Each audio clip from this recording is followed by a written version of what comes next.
어니스트 해밍웨이 장편소설 무기여 잘 있거라 제3부 30. 잠시 후 우리는 강으로 통하는 길을 걷고 있었다. 다리로 이어지는 도로에는 버려진 자동차와 진마차들이 기다란 줄을 이루었다. 사람은 보이지 않았다.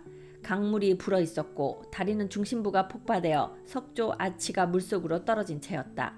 흙탕물이 그 위로 넘실거렸다. 우리는 건널 곳을 찾기 위해 강둑 위로 올라섰다. 앞쪽 상류로 가면 철도 다리를 통해 강을 건널 수 있을 것 같았다. 길이 젖어서 진흙으로 질척거렸다. 병사들은 찾아볼 수 없었고 내버린 트럭과 짐들만 눈앞에 가득했다. 강둑 주위에는 사람도 물건도 아예 보이지 않고 오로지 젖은 덤불과 진창만이 쓸쓸했다.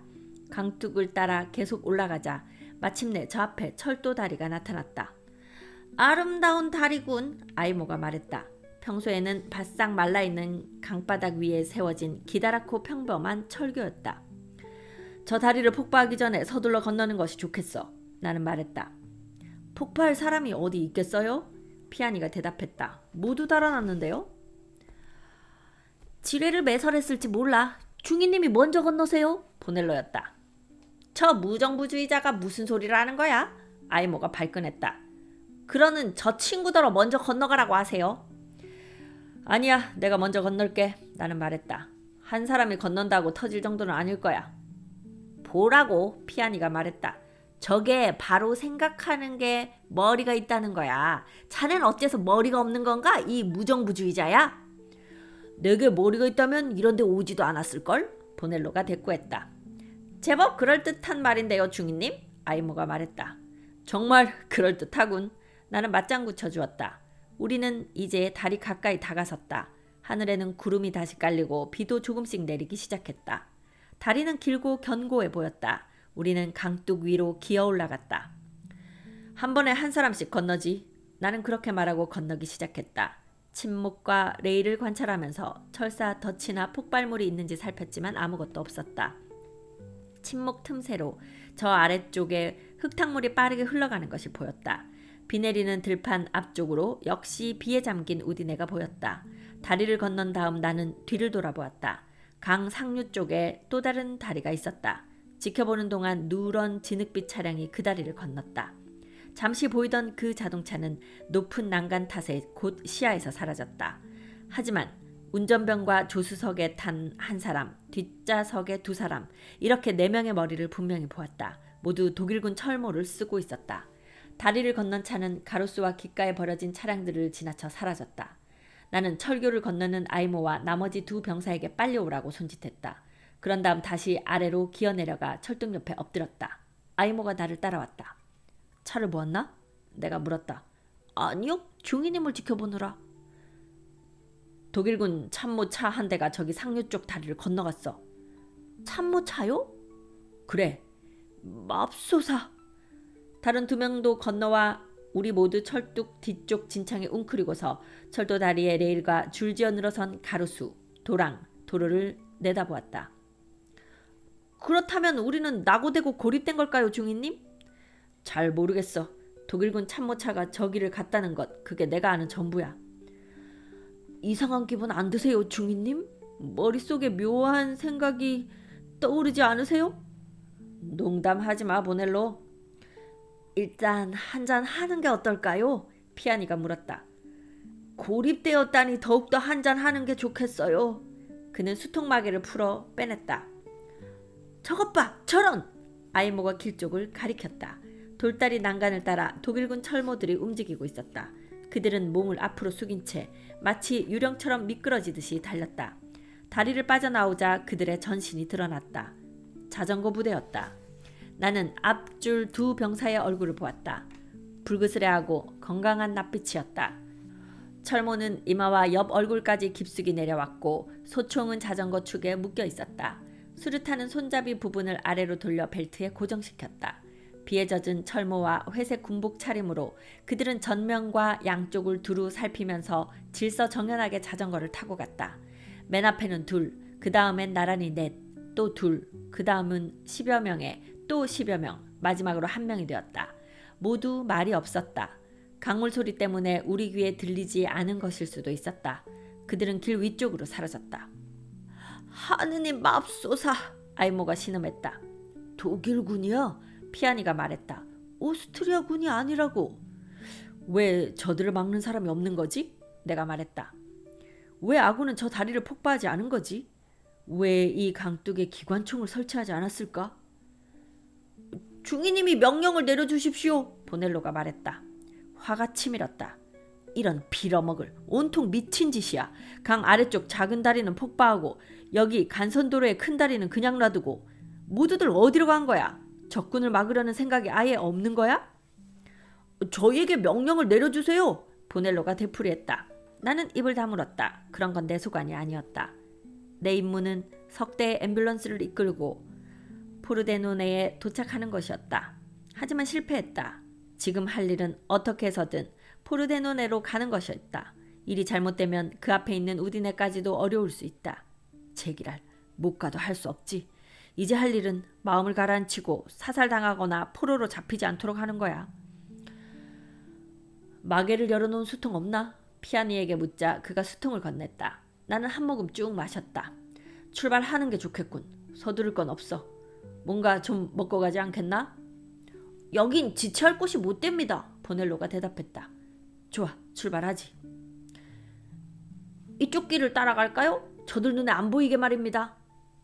위로 올라가는 게 좋겠어. 아까는 저쪽 다리로 건너갔지만 이 다리로 올지도 모르니까. 적들이 먼저 위쪽으로 가서 우리를 발견하면 안 돼. 우리는 철길을 따라 걸었다. 양쪽에 비에 젖은 들판이 펼쳐졌다. 들판 건너편으로 우디네의 언덕이 보였다. 언덕 위에 있는 성체 지붕들은 폭격으로 허물어졌지만 종탑과 시계탑은 여전히 남아있었다. 들판에는 뽕나무들이 많았다. 전방에 철로가 파괴된 지점이 나타났다. 침묵들도 폭격에 뜯겨 강둑 아래로 나가 떨어져 있었다. 엎드려! 엎드려! 아이모가 소리쳤다. 우리는 철뚝 옆에 납작 엎드렸다. 또 다른 자전거 부대가 길을 지나갔다. 나는 철뚝 가장자리에서 고개를 내밀어 그들이 지나가는 모습을 바라보았다. 우리를 보고도 그냥 가는데? 아이모가 말했다. 중위님, 위쪽으로 가다가는 총에 맞아 죽을 것 같은데요? 보넬로가 말했다. 저들은 우리에겐 관심이 없어. 내가 말했다. 뭔가 다른 목표가 있나 보군. 갑자기 나타나는 게 훨씬 위험하지. 전 여기 말고 눈에 잘 안 띄는 길로 가고 싶어요, 보넬로가 말했다. 좋을 대로 해. 우린 선로를 따라 걷겠네. 돌파할 수 있을까요? 아이모가 물었다. 그럼 아직은 적군이 그리 많지 않으니까 어둠을 틈타 빠져나갈 수 있을 거야. 그 참모차의 임무는 뭐였을까요? 알 수 없지. 나는 대답했다. 우리는 선로를 따라 계속 걸었다. 보넬로는 강둑의 진창길로 걷다가 지쳐서 우리 쪽으로 올라왔다. 철로가 이제 간선도로에서 벗어나 남쪽으로 뻗어나가 우리는 도로의 움직임을 살펴볼 수 없었다. 운하를 가로지르는 짧은 다리가 폭파되어 있었지만 우리는 남아있는 부분들로 기어 올라가 그 다리를 건넜다. 그때 우리의 앞쪽에서 총성이 울렸다. 우리는 운하 건너편 철로로 올라섰다. 철로는 나지막한 들판을 지나 곧바로 마을 쪽으로 이어졌다. 앞쪽에는 또 다른 철로가 있었다. 북쪽은 우리가 아까 자전거 부대를 보았던 간선도로였고 남쪽은 양쪽에 무성한 숲을 거느린 협로였다. 나는 남쪽으로 곧장 가서 마을을 우회하여 남하한 다음 캄파루미어 쪽으로 가다가 다시 간선도로를 타고 탈리아멘토강으로 가는 게 좋겠다고 생각했다. 우디네를 지나 이면도로를 따라가면 아군이 후퇴하던 간선도로를 피해갈 수 있다. 나는 철뚝 아래로 내려갔다. 따라와, 내가 말했다. 샛길을 따라 마을 남쪽으로 갈 생각이었다. 모두가 철뚝 아래로 내려섰을 때 누군가 샛길에서 우리 쪽으로 총을 한 발 쏘았다. 탄환은 철뚝의 진창에 박혔다. 도로 올라가! 내가 외쳤다. 그러고는 진창에 미끄러지며 철뚝 위로 뛰기 시작했다. 운전병들은 내 앞을 힘차게 달렸다. 나도 있는 힘껏 철뚝으로 올라갔다. 무성한 덤불숲에서 총성이 2번 더 울렸다. 철로를 가로지르던 아이모가 비틀거리더니 얼굴을 길바닥에 처박으며 쓰러졌다. 우리는 그를 철뚝 반대편으로 끌고 내려가 반드시 눕혔다. 머리가 비탈 위쪽을 향하게 눕혀. 나는 말했다. 피아니가 그를 돌려 눕혔다. 그는 아래쪽으로 다리를 뻗고 비탈진 철뚝 진창에 드러누운 채 이따금씩 피를 토했다. 우리 셋은 비를 맞으며 웅크려 앉아 그를 내려다보았다. 목덜미 아래쪽을 맞았는데 탄환이 위로 치밀고 올라와 오른쪽 눈 밑부분으로 빠져나왔다. 내가 총구멍 2군데를 틀어막는 동안 그는 죽었다. 피아니는 아이모의 머리를 내리고 구급 붕대로 얼굴을 닦아준 다음 그대로 두었다. 이런 개자식들, 피아니가 웅얼거렸다. 독일군이 아니야, 나는 말했다. 저곳에 독일군이 있을 수가 없어. 이탈리아군이야. 피아니는 이탈리아인을 경멸스럽게 부르는 이탈리아니라는 단어를 썼다. 보넬로는 아무 말도 없었다. 그는 아이모 곁에 앉아 있었으나 그를 쳐다보지 않았다. 피아니는 철뚝 아래로 굴러떨어진 아이모의 군모를 주어 그의 얼굴을 덮었다. 그러고는 수통을 꺼냈다. 한 모금 마실래? 그가 보넬로에게 수통을 건넸다. 아니요. 그러고는 보넬로는 나를 향해 말했다. 철로를 걸으면 우리도 이런 일을 당할지 몰라요. 아니, 나는 말했다. 우리가 들판을 건너려고 했기 때문에 쏜 거야. 보넬로는 고개를 저었다. 아이모가 죽었습니다. 다음 차례는 누굴까요, 중위님? 이제 어디로 가죠? 총을 쏜 자들은 이탈리아군이야. 나는 되뇌었다. 독일군이 아니었어. 독일군이라면 우리 모두를 죽였겠죠. 보넬로가 말했다. 독일군보다 이탈리아 군이 더 위험해. 안전한 곳에 있던 후방부대는 뭐든지 겁부터 내니까.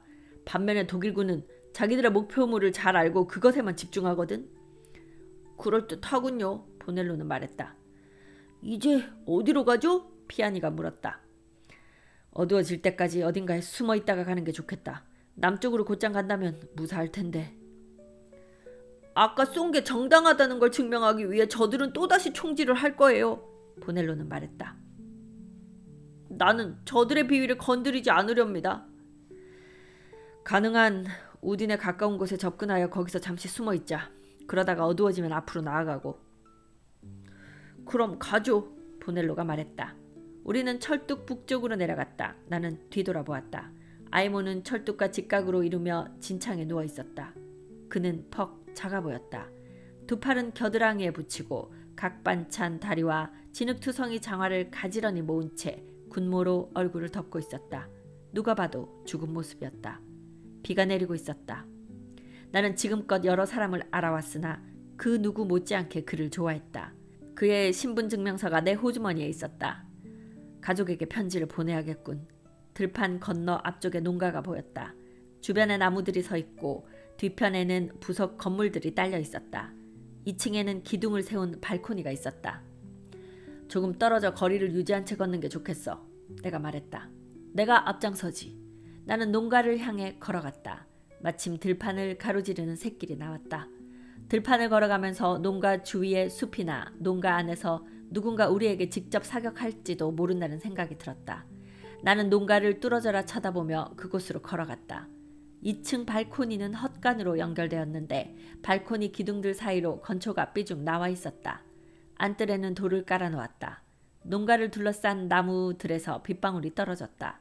짐을 싣지 않은 커다란 2바퀴 수레는 손잡이가 위로 들린 채 비를 맞고 있었다. 나는 안뜰을 가로질러 발코니의 처마 아래 멈춰섰다. 농가의 문이 열려있어 곧바로 안으로 들어갔다. 보넬로와 피아니가 뒤따라 들어왔다. 내부는 어두웠다. 뒤돌아 부엌으로 가보니 커다란 개방형 아궁이에 재가 남아있었다. 잿더미 위에 냄비들이 매달려 있었지만 모두 빈 것들이었다. 부엌을 한번 둘러보았지만 먹을 것은 보이지 않았다. 저기 헛간에 가서 숨어있는 게 좋겠어. 나는 말했다. 피아니, 뭐든지 먹을 것이 있으면 찾아서 가져오게. 찾아보겠습니다. 피아니가 대답했다. 저도 찾아볼게요. 보넬로도 나섰다. 좋아, 난 올라가서 헛간을 살펴볼게. 나는 아래층 마구간에서 위로 올라가는 돌계단을 찾아냈다. 비가 내리는데도 마구간에는 건조하고 상쾌한 냄새가 났다. 피난을 떠날 때 데리고 갔는지 소는 한 마리도 없었다. 헛간에 건초가 절반쯤 쌓여 있었다. 지붕에는 창문 2개가 뚫려 있었는데 하나는 판자로 막아놓았고 나머지 하나는 북쪽으로 난 좁은 채광창이었다. 소들에게 먹이를 내려줄 때 쓰는 널빤지가 경사도를 만들며 비스듬히 세워져 있었다. 또한 헛간에는 들보 여러 개가 얼기설기 공간을 가로지르고 있었는데 건초 수레들을 들여 저장용 건초를 위로 올리기 좋도록 만든 시설이었다. 지붕에서 빗소리가 들리고 건초 냄새가 구수하게 풍겼다. 아래로 내려가니 마구간에서 마른 말똥 냄새가 은은히 올라왔다. 남쪽 창문을 막은 판자를 조금 뜯어내어 안뜰을 내려다보았다. 또 다른 창문으로는 북쪽 들판이 내다보였다. 뜻밖의 사태가 일어나면 두 창문에서 지붕을 타고 뛰어내리거나 계단을 쓸 수 없을 경우엔 건초 내리는 경사로를 타고 도망칠 수 있었다. 큰 헛간이라 무슨 소리가 들리면 건초 더미에 숨는 것도 가능했다. 은신처로는 적당한 곳이었다. 후방 부대 놈들이 사격만 하지 않았다면 우리는 벌써 남쪽으로 빠져나갈 수 있었을 텐데. 그곳에는 독일군이 있을 리 없다. 독일군은 북쪽에서 침입하여 치비달레 도로를 따라 남하하고 있다. 그들이 남쪽에서 이곳 북쪽으로 올라오는 일은 없을 것이다. 소속 부대로부터 고립되어 낙오한 우리에겐 독일군보다 이탈리아군이 훨씬 더 위험했다. 그들은 공포에 휩싸여 눈에 띄는 것이라면 닥치는 대로 싸댔다. 지난밤 후퇴하면서 우리는 많은 독일군이 이탈리아 군복을 입은 채 북쪽에서 남쪽으로 후퇴하는 대열에 뒤섞여 있다는 소문을 들었다. 하지만 나는 그런 얘기를 믿지 않았다. 전쟁통에는 의례 그런 소문이 떠도는 법이다. 적은 늘 유언비어를 퍼뜨린다. 도대체 우리 쪽에서 적을 교란하기 위해 독일군 군복을 입고 저들의 부대에 침투한 사람이 있었던가? 그런 사람은 본 적도 없다. 어쩌면 그랬을지도 모르지만 그건 어려운 일이다. 나는 독일군이 그런 짓을 했으리라고 생각하지 않았다. 독일군은 그런 교란 작전을 벌일 필요가 없다. 우리의 후퇴를 방해할 이유가 무엇인가? 아군의 퇴각 규모가 워낙 큰 반면 도로의 수는 너무 적어서 교란은 저절로 이루어지고 있다. 독일군은 말할 것도 없고 그 누구도 그런 교란 명령을 내리지 않는다. 그런데도 이탈리아군은 우리를 독일군이라고 뒤집어 씌우면서 쏴 죽이려 하는 것이다. 그들은 이미 아이모를 쏴 죽였다. 건초 냄새가 구수했다. 건초 더미가 가득한 헛간에 누워있으니 그동안의 모든 날들이 가뭇없이 사라졌다. 옛날 어린 시절에 나는 헛간에 들어누워 친구들과 이야기를 나누고 헛간 벽 높은 곳에 뚫린 세모골 구멍에 앉은 참새를 공기총으로 쏘곤 했다. 지금 그 헛간은 사라졌다. 어느 해인가 사람들이 솔송나무 숲을 마구 베어냈고 그 결과 숲이 있던 자리에는 그루터기, 말라 비틀어진 우듬지, 나뭇가지, 잡초만 남았다. 나는 과거의 그 헛간으로 되돌아가지 못한다. 나는 이제 뒤쪽으로, 그러니까 북쪽으로 돌아갈 수 없다. 만약 앞쪽으로, 그러니까 남쪽으로도 나아가지 못한다면 어떤 일이 벌어질까? 밀라노에는 영영 돌아가지 못하겠지. 만약 운이 좋아 밀라노로 돌아간다면 어떤 일이 벌어질까? 그런 생각을 하던 중 북쪽의 우디네를 향해 발사하는 기관총 소리가 들렸다. 포성은 없었다. 그것만 해도 고마운 일이다. 독일군이 도로 주변에 몇몇 부대를 배치한 게 틀림없다. 헛간의 희뿌연 빛 속에서 아래쪽을 내려다보자 바닥에 피아니가 서 있는 모습이 눈에 들어왔다. 그는 기다란 소시지와 뭔가 들어있는 항아리와 와인 2병을 들고 있었다. 올라오게, 사다리가 있어. 그러고는 나는 그가 들고 있는 물건을 올리도록 도와야 한다는 것을 깨닫고 아래로 내려갔다. 건초더미에 누워있다가 일어서니 머리가 띵했다. 약간 선잠이 들었던 모양이다. 보넬로는 어디 있지? 내가 물었다. 곧 말씀드리겠습니다. 피아니가 대답했다. 우리는 사다리를 타고 올라가 건초 위에 먹을 것들을 내려놓았다. 피아니는 코르크 따개가 달린 칼을 꺼내 와인 코르크를 뽑았다. 병 주위에 복납을 발랐는데요. 고급품일 겁니다. 그는 미소를 지었다. 보넬로는 어디 갔지? 달아났어요, 중위님. 그가 대답했다. 차라리 포로가 되겠답니다. 나는 아무 말도 하지 않았다. 총 맞아 죽을지 모른다며 벌벌 떨었어요. 나는 와인병을 들어올린 채 아무 말도 하지 않았다. 아시다시피 우리는 이 전쟁이 옳다고 생각하지 않습니다, 중위님. 자네는 왜 가지 않았지? 내가 물었다. 중위님을 버릴 수는 없으니까요. 그는 어디로 간 거야? 모르겠습니다, 중위님. 그냥 떠났습니다. 좋아, 소시지나 잘라줘. 피아니는 희뿌연 빛 속에서 나를 바라보았다. 말씀드리면서 자르고 있었어요. 우리는 건초더미에 앉아 소시지를 먹고 와인을 마셨다.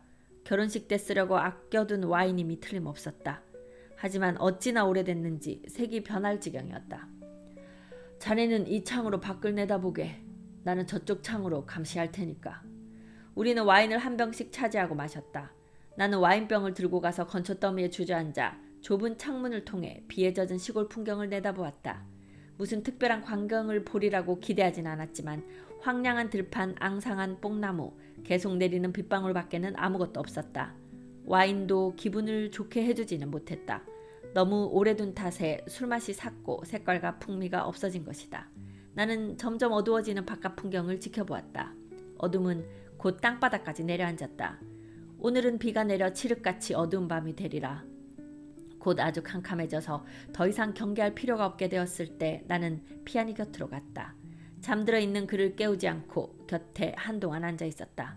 몸집이 커다란 피아니는 깊은 잠에 빠져 있었다. 얼마간 지난 후에 그를 깨워 우리는 출발했다. 무척 기이한 밤이었다. 나는 뭘 기대했을까? 어쩌면 죽음이나 어둠 속의 총격 또는 탈주를 예상했는지도 모른다. 어쨌든 그런 일은 벌어지지 않았다. 독일군 일개 대대가 지나가는 동안 우리는 간선도로 옆 도랑에 납작 엎드려 기다리다가 그들이 통과한 뒤에 길을 건너 북쪽으로 갔다. 빗속에서 독일군과 2번이나 마주칠 뻔했지만 그들은 우리를 보지 못했다. 우리는 이탈리아군도 만나지 않고 마을을 지나 북쪽으로 올라간 다음 퇴각의 본류에 휩쓸려 들어가 탈리아멘토 강을 향해 밤새 걸었다. 그때까지 나는 퇴각의 규모가 얼마나 거대한지 모르고 있었다. 그 고장 전체가 퇴각하는 군대와 함께 피난을 가고 있었다. 우리는 자동차보다 빠른 속도로 밤새도록 걸었다. 난 다리가 아프고 피곤했지만 걸음을 늦추지 않았다. 차라리 포로가 되겠다는 보넬로의 결심은 어리석은 짓이다. 총 맞아 죽는 게 두렵다니. 그런 위험은 전혀 없었다. 우리는 특별한 사고 없이 아군과 적군을 피해가며 걸어왔다. 아이모가 사살된 것을 제외하면 위험 따위는 결코 없었다. 철길에서 온몸을 드러내고 걸어도 그 누구도 우리를 신경 쓰지 않았다.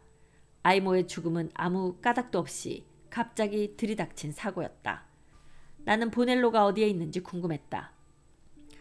기분은 좀 어떠십니까, 중위님? 피아니가 물었다. 우리는 차량과 부대가 뒤엉켜 혼란스러운 도로 가장자리를 걷고 있었다. 괜찮아. 이렇게 걷는데 좀 지쳤습니다. 글쎄, 지금은 걷는 수밖에 없지. 걱정 따윈 하지 말고. 보넬로는 바보였어요. 그래, 정말 바보짓을 했지.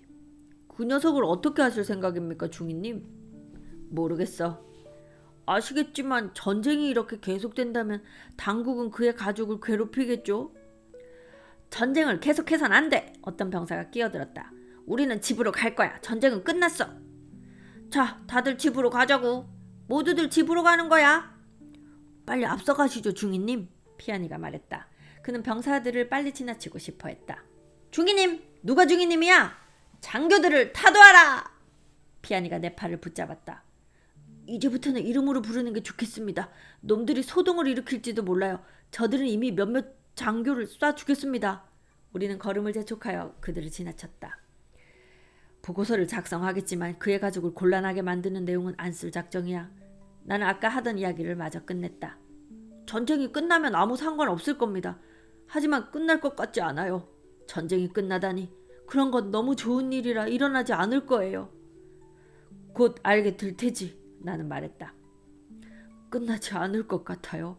누구나 끝났다고 생각하지만 난 안 믿어요. 평화 만세! 어떤 병사가 소리를 질렀다. 우리는 집으로 돌아간다. 집으로 모두가 돌아간다면 좋을 텐데. 피아니가 중얼거렸다. 집으로 돌아가고 싶지 않으세요? 가고 싶지.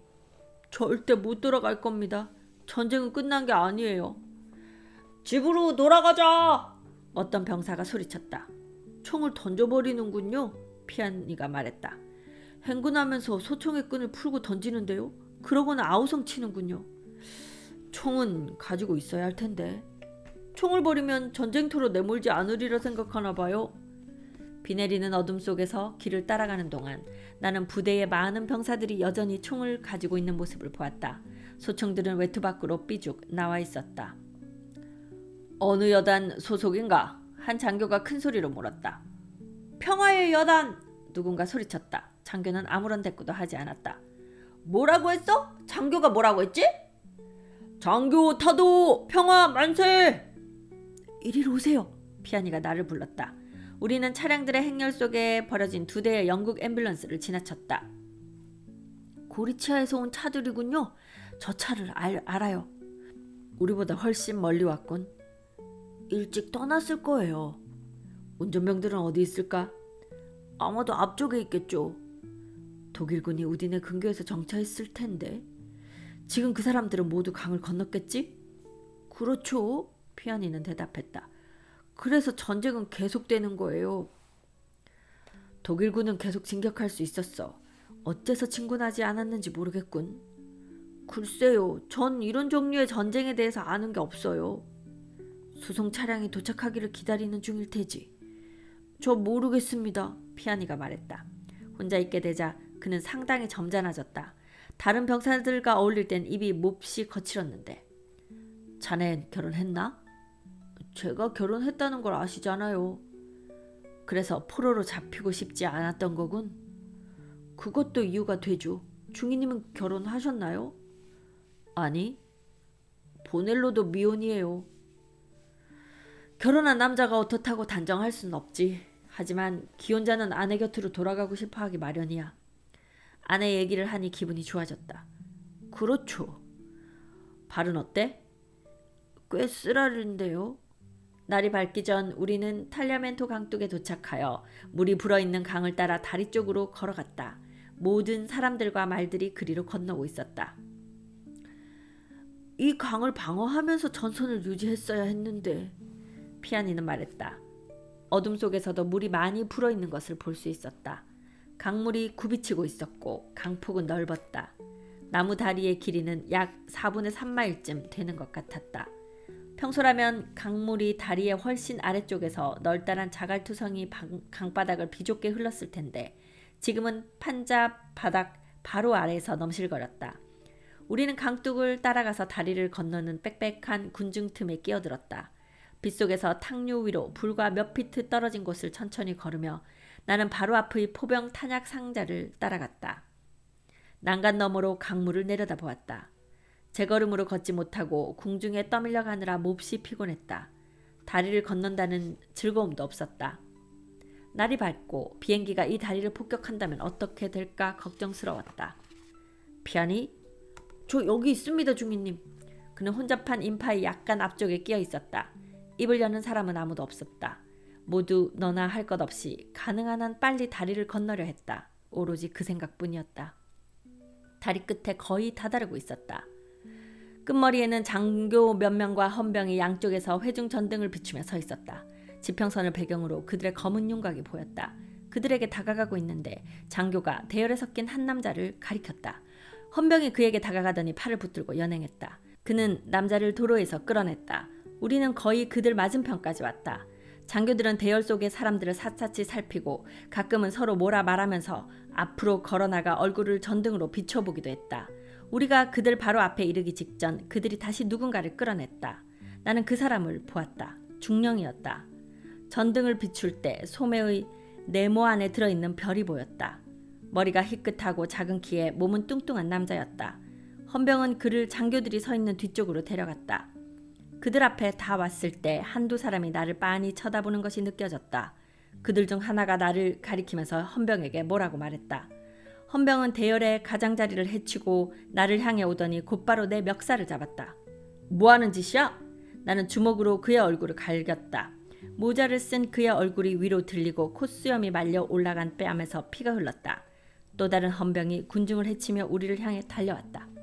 뭐하는 짓이냐고! 내가 다시 소리쳤다. 그는 대답하지 않았다. 그저 나를 붙잡을 기회만 엿보고 있었다. 나는 권총을 꺼내기 위해 팔을 뒤춤으로 돌렸다. 장교에게 손댈 수 없다는 걸 모르나? 또 다른 헌병이 뒤에서 덤비더니 내 팔을 잡아 올려 비틀었다. 몸을 돌리자 또 한 놈이 목을 끌어안았다.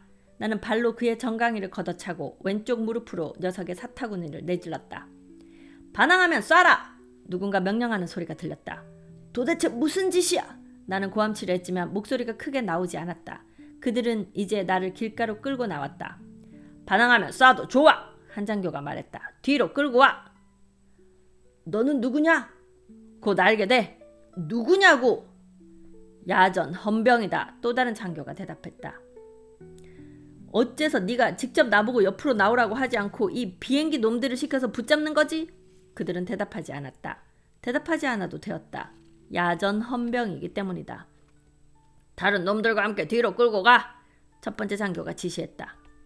봤지? 저놈은 외국인 억양으로 이탈리아 말을 하고 있어. 그건 너도 마찬가지야, 이 개자식아! 나는 대꾸했다. 다른 놈들과 함께 뒤로 끌고 가! 첫 번째 장교가 다시 말했다. 그들은 장교들이 서 있는 곳을 돌아 길 아래 강둑 옆에 들판, 여러 사람들이 모여있는 그곳으로 나를 데려갔다. 우리가 그쪽으로 갈 때 일제 사격 소리가 났다. 번쩍하는 소총들의 불빛이 보이고 곧 총소리가 들렸다. 우리는 사람들이 모여있는 곳으로 갔다. 장교 4명 앞에 군인 하나가 서 있고 헌병들이 양쪽을 지켰다. 한 무리의 사람들이 헌병의 감시를 받으며 서 있었다. 신문하는 장교들 곁에는 다른 4사람이 소총을 짚고 섰다. 차양 넓은 군모를 쓴 헌병들이었다. 나를 데려온 2 헌병은 신문을 기다리는 무리 속에 나를 밀어넣었다. 나는 장교들에게 신문을 받고 있는 사람을 바라보았다. 아까 대열에서 끌려나온 머리 희끗하고 뚱뚱하고 키 작은 중령이었다. 신문 장교들은 모두 능률적이고 냉정하며 통솔력 있는 자들이었다. 남에게 총질만 했지 정작 자신이 당해본 적이 없는 이탈리아 군인놈들. 소속 여단은? 그는 대답했다. 연대는? 대답했다. 왜 연대에서 이탈했나? 대답했다. 장교는 소속 부대와 함께 행동해야 한다는 걸 모르나? 그는 알고 있었다. 신문은 그것으로 끝이었다. 또 다른 장교가 말했다. 야만인이 신성한 조국 땅을 짓밟도록 만든 게 바로 당신이나 당신 같은 군인들이야. 무슨 소리지? 중령이 물었다. 우리가 승리의 성과를 이룬 것은 당신네들이 저지른 반역 행위 때문이라는 말이지. 자네 후퇴해 본 적 있나? 중령이 반문했다. 이탈리아는 절대 후퇴하지 않아. 모두 비를 맞으며 거기 선 채 신문의 내용을 들었다. 우리는 장교들 맞은편에 서 있었고 체포된 중령은 우리 앞 약간 한쪽으로 비켜난 곳에서 신문을 받았다. 나를 총살하려거든 더 이상 신문하지 말고 즉결 처분해. 그런 엉터리 신문은 집어치우란 말이다. 중령은 가슴에 성호를 그었다. 신문 장교들끼리 대화를 나누었다. 한 장교가 서류철에 뭔가를 적었다. 이자는 부대 이탈의 죄를 저질렀다. 총살할 것을 명령한다. 장교가 말했다. 헌병 둘이 중령을 강둑으로 데려갔다. 그 늙은 군인은 군모도 쓰지 않고 비를 맞으면서 양쪽 헌병에게 팔뚝을 붙잡힌 채 걸어갔다. 그가 총살당하는 장면은 보지 못했지만 총성이 들려왔다. 이제 그들은 다른 사람을 신문하고 있었다. 지금 신문 중인 장교도 소속 부대를 이탈했다. 그에게는 변명조차 허용되지 않았다. 서류철에 선고문이 낭독될 때 그는 울음을 터뜨렸다. 총살을 집행하는 사이에 또 다른 군인이 신문을 받았다. 계속해서 그들은 앞서 신문받은 자가 총살당하는 동안 다음 군인을 신문했다. 이런 식으로 진행하면 한 번 결정된 총살을 도저히 되돌릴 수 없다. 나는 기다렸다가 신문을 받아야 할지 아니면 지금 도주해야 할지 갈피를 잡지 못하고 있었다. 내가 이탈리아 군복을 입은 독일인으로 간주되고 있는 것이 분명했다. 나는 그들의 사고가 어떤 식으로 돌아가는지 잘 알고 있었다. 그들 나름의 독특한 사고에 그것도 특이한 방식으로 돌아간다. 하나같이 젊은 장교인 그들은 조국을 구하기 위해 이런 일을 한다며 자랑스러워할 것이다. 허겁지겁 퇴각한 제2군은 탈리아멘토 강 남쪽에서 재편성 중이었다. 소속 부대를 이탈한 소령 이상의 장교들은 처형하고 또한 이탈리아 군복을 입은 독일군 선동자를 즉결 처분하고 있었다. 모두들 철모를 쓰고 있었다. 우리 가운데 철모를 쓴 사람은 둘뿐이었다. 헌병들 몇몇도 철모를 썼고 다른 헌병들은 차양 넓은 모자를 쓰고 있었다. 그 넓은 차양 때문에 그들은 비행기라 불렀다. 우리는 비를 맞으며 서 있다가 한 명씩 불려나가 신문 받고 총살을 당하러 갔다. 지금까지 저들은 신문한 사람들을 모조리 사살했다. 신문관들은 저 자신은 죽을 위험이 전혀 없는 상태에서 죽음을 선고하는 자들의 추상 같은 정의감을 내보였고 남의 죽음에 대해 아름다울 정도로 초연한 태도를 취했다. 그들은 이제 야전 연대의 대령을 신문하고 있었다. 그동안 헌병들이 3명의 장교를 더 붙잡아 우리 무리에 끼워 넣었다. 소속 연대는? 나는 헌병들을 살펴보았다. 그들은 새로 잡아온 장교들에게 한눈을 팔고 있었다. 나머지 사람들은 대령을 바라보고 있었다. 나는 슬쩍 몸을 낮추어 2 남자 사이를 헤치고 나가 고개를 숙인 채 강을 향해 있는 힘껏 뛰어들었다. 강가에 이르자 재빨리 점프하여 물속으로 풍덩 뛰어들었다. 강물은 아주 차가웠으나 나는 죽을 힘을 다해 버텼다. 물살이 내 주위에서 빙빙 도는 것을 느끼면서 이러다가 다시는 물 위로 올라갈 수 없겠다는 생각이 들 때까지 참고 또 참았다. 몸이 떠오르는 순간 나는 숨을 한 번 크게 들이쉬고 다시 잠수했다. 옷을 잔뜩 껴입고 장화까지 신은 터라 잠겨있기가 그리 어렵지 않았다. 두 번째로 떠올랐을 때 나는 눈앞에 떠가는 나무를 보고 한 손으로 붙잡았다. 그 뒤에 머리를 숨긴 채 강둑 쪽은 아예 쳐다보지도 않았다.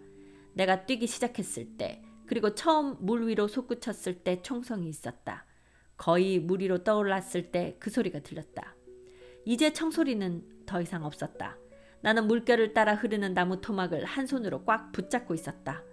비로소 숨을 돌리며 강둑을 바라보았다. 강둑이 아주 빠르게 지나가는 것 같았다. 강물엔 나무 조각들이 많이 떠다녔다. 물이 너무 차가웠다. 곧 강물 위에 섬처럼 솟은 잔가지 무더기를 지나쳤다. 나는 두 손으로 나무 토막을 붙잡고 단단히 매달린 채 흐르는 강물에 몸을 맡겼다. 강둑은 이제 시야에서 사라졌다.